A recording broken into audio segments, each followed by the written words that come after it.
So I want to talk about source number 1 of the DBQ packet. Using the video linked here and here, we're going to answer the questions below together.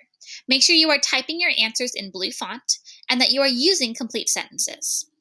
Now, I'm going to do this with you if you'd like to follow along. However, if you would like to just do it on your own time, that's perfectly fine. So what I'm going to do first, you guys, is I am going to split my screen so I can see the video while by 260 BC. I'm going to pause that. Rome controlled. Sorry. So I'm going to split my video from my document here, so that way I can see as I am looking for the questions. So the first question I'm asked is, who did the Romans fight against in the Punic Wars? Let me turn that up a little bit, and let's do this. More than 52,000 square miles, the entire Italian peninsula south of the Po River, and she would not stop here. Rome's reach across the map was now bumping elbows with another, much older empire, Carthage. This powerful empire controlled much of North Africa, Spain, Sicily, and Sardinia. First settled by traders from what is now Lebanon, the city of Carthage was founded in 814 BC, before Rome was even a collection of mud huts. Called the Great Jewel of the Mediterranean, Carthage was rivaled by no other city on earth, least of all young Rome. Little is known about the Carthaginians, who left behind almost no written record. What is known comes from archaeological finds and stories passed down by the Greeks and Romans. But one scrap of evidence about Carthage overshadows all others, a bizarre ritual that struck even the Romans as utterly barbaric. The god Baal-Hamon demanded human sacrifice from the ancient Africans. Carthage gave him her children. In a sacred ceremony, a priest lifted up the child, strangled him to death, then burned the small body in a ritual fire. These carved stones mark the graves of sacrificed babies. There are thousands near Carthage. Hundreds of children at a time were killed in the desperate attempt to bring rain in times of drought or repulse an enemy in times of war. Romans claimed that child sacrifice was the root of Rome's hatred for Carthage. More likely, the African Empire simply stood in Rome's ambitious way. So if I pause that, I have over here, who did the Romans fight against in the Punic Wars? I have to use complete sentences. The Romans fought against Carthage. And then I need to make sure that I have my blue font, which is over here. All right, I'm looking for who was Hannibal and what was his role in the Punic Wars.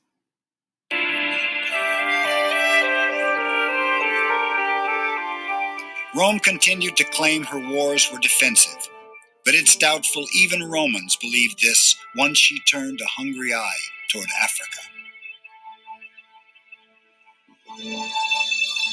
265 BC. The first Punic War with Carthage seemed horribly one-sided. Carthage was a great sea power, and Romans had never fought a single battle at sea.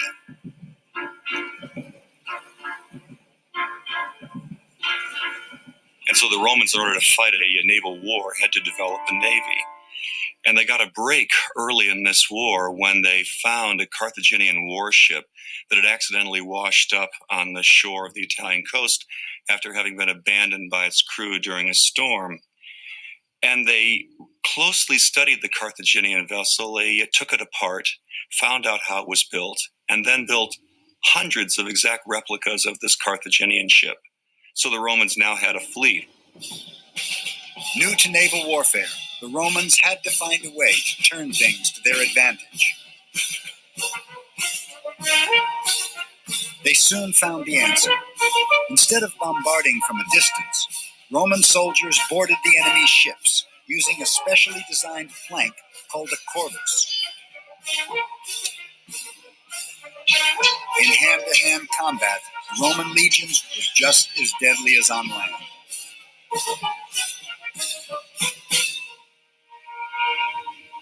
It took 23 years of fighting, but the Romans won the First Punic War in 241 BC. Romans seized the rich islands of Sicily and Sardinia and forced the king of Carthage to sign a crushing treaty, giving the empire's entire treasury to Rome. It's said a young boy witnessed his people's humiliation that day. The son of a Carthaginian general looked on, bitterly, vowing revenge. The child's name was Hannibal. Okay, so I have the first part of my question. Who was Hannibal? Hannibal was the son, of a Carthaginian, I don't think I spelled that right. There we go, Carthaginian general. What was his role in the Punic Wars? We need to listen.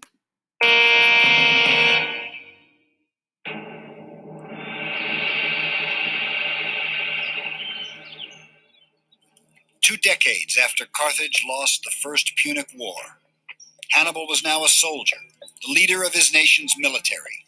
He was 25 years old and already a great warrior. Fresh from the conquest of Spain, he reminded his troops of his promise to punish Rome. Year after year you have fought with me and won. Steel your hearts to march forward, to halt only at the walls of Rome. But attacking Rome wouldn't be easy. So we have Hannibal was the son of a Carthaginian general. He grew up to be a leader in the army, and he started the Second Punic War with Rome. I'm going to make sure it is in blue font. So he was the son of a Carthaginian general. He grew up to be a leader in the army, and he started the Second Punic War with Rome. Our next question asks us, how did Hannibal and his troops get to Italy? No longer in control of the Mediterranean, Hannibal would have to make the journey by land, crossing the Alps with 40,000 men and 37 elephants. Okay, so we got that one pretty quick. How did they get to Italy? He and his troops walked through Spain and over the Alps.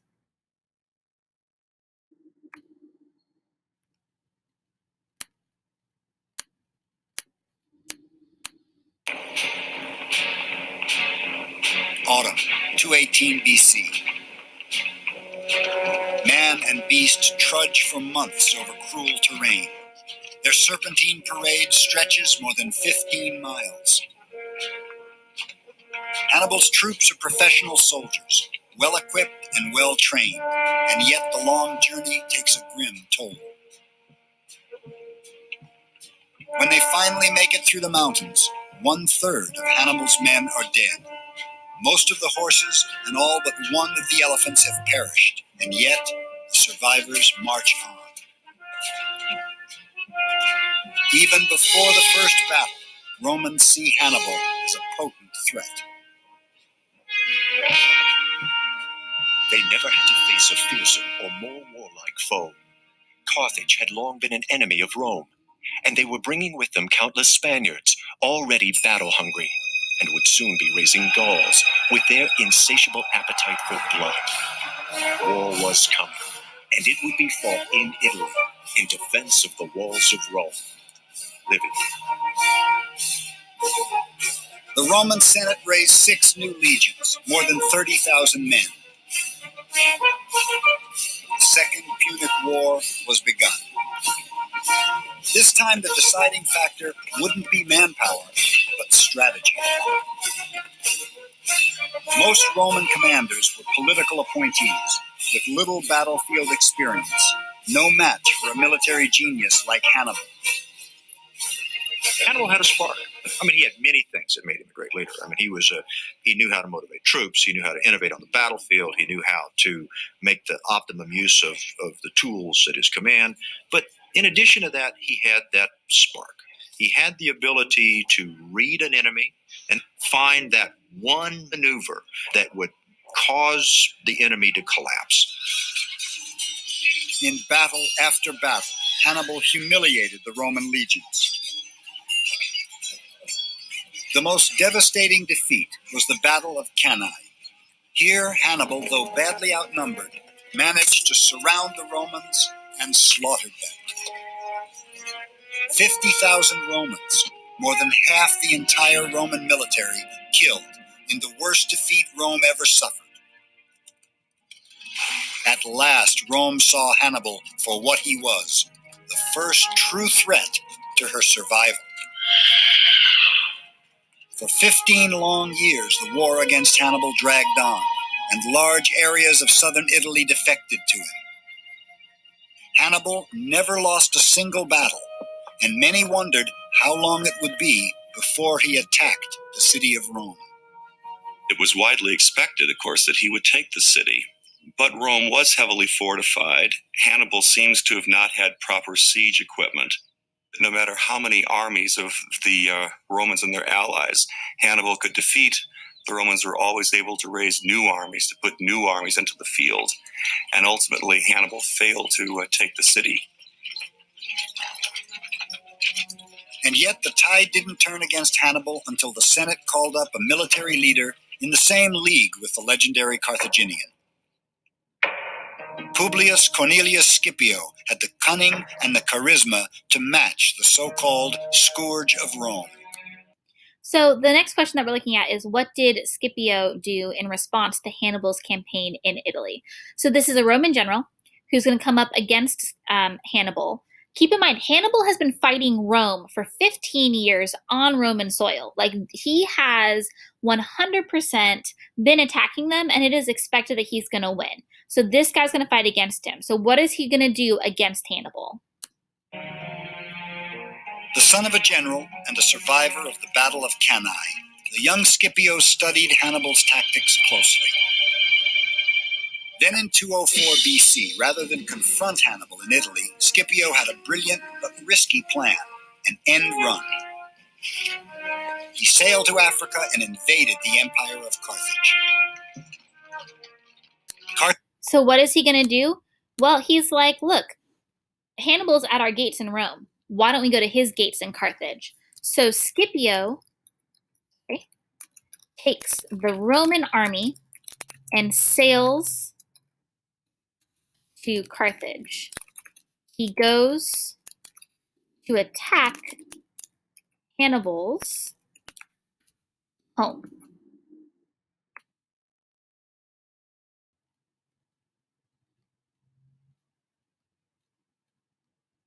Carthage was forced to respond, recalling Hannibal from his 17-year torment of Italy. It was the moment of truth.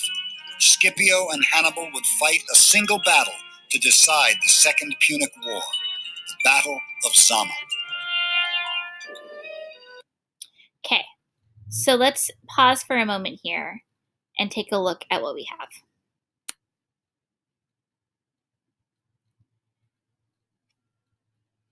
First of all, I'm going to fix my handout here. So it's actually 1A through 1D are through the first video, and the second video only answers the last one. So just keep that in mind as you are going throughout here. Okay, so who did the Romans fight against in the Punic Wars? They fought Carthage. Who was Hannibal? He was the son of a Carthaginian general, and he saw Carthage lose the First Punic War. Well, he grew up to be a leader in that army, and in the Punic Wars, he actually starts the second one, and he starts to fight against Rome. He gets to Italy, by walking through Spain and over the Appalachian Mountains. Remember that 1/3 of his men die, and they brought elephants along with them, but elephants don't do too well in snow, so they die as well. And then the question here, what did Scipio do in response to Hannibal's campaign? He goes, all right, we can't defeat him here in Rome. So he takes the Roman army and sails to Carthage. He goes to attack Hannibal's home, and I'm going to put it down. This forces Hannibal to leave Rome and return to Carthage. They will fight one battle face to face, and that is the Battle of Zama. The next video we're going to watch is pretty short. It is asking you what the result of the Battle of Zama is between Scipio and Hannibal's troops. So I'm going to shorten this again. I'm going to go to my new video.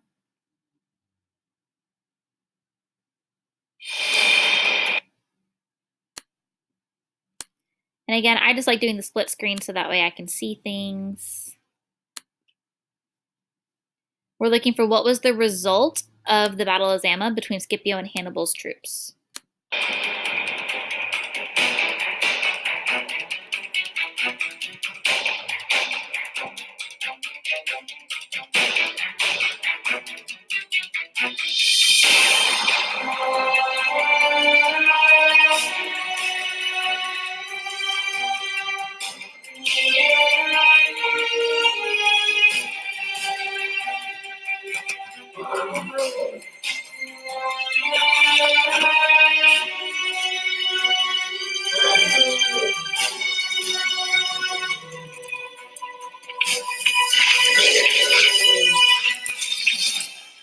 Hannibal assembled a force of 50,000 men, outnumbering Scipio's army of 30,000. His 80 war elephants were primed to deliver a single charge at the Roman infantry.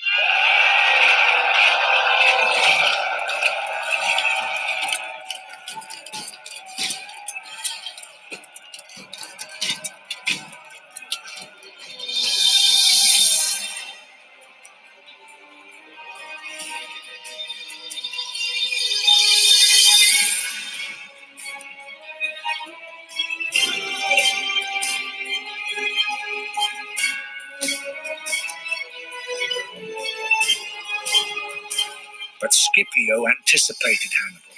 At the last moment, as the elephants charged, great channels opened in the Roman lines, drawing the beasts into corridors of death.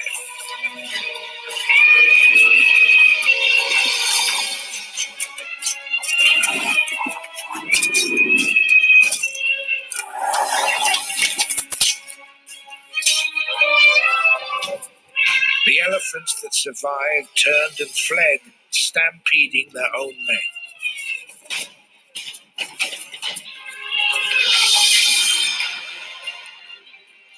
Each of my Roman enemies revealed a weakness that I could exploit. I had outwitted, outfought, and outlasted all of them. But not Scipio.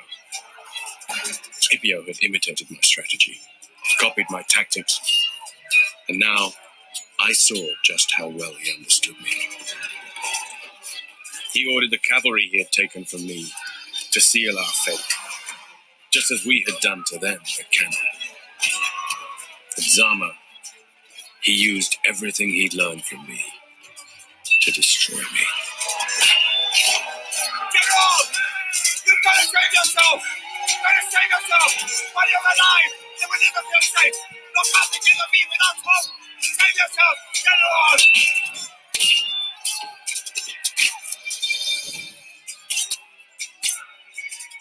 Hannibal fled from Zama. The war was over. Rome had won. So, dramatic reenactment there. But the result was Rome won. Rome won the Second Punic War.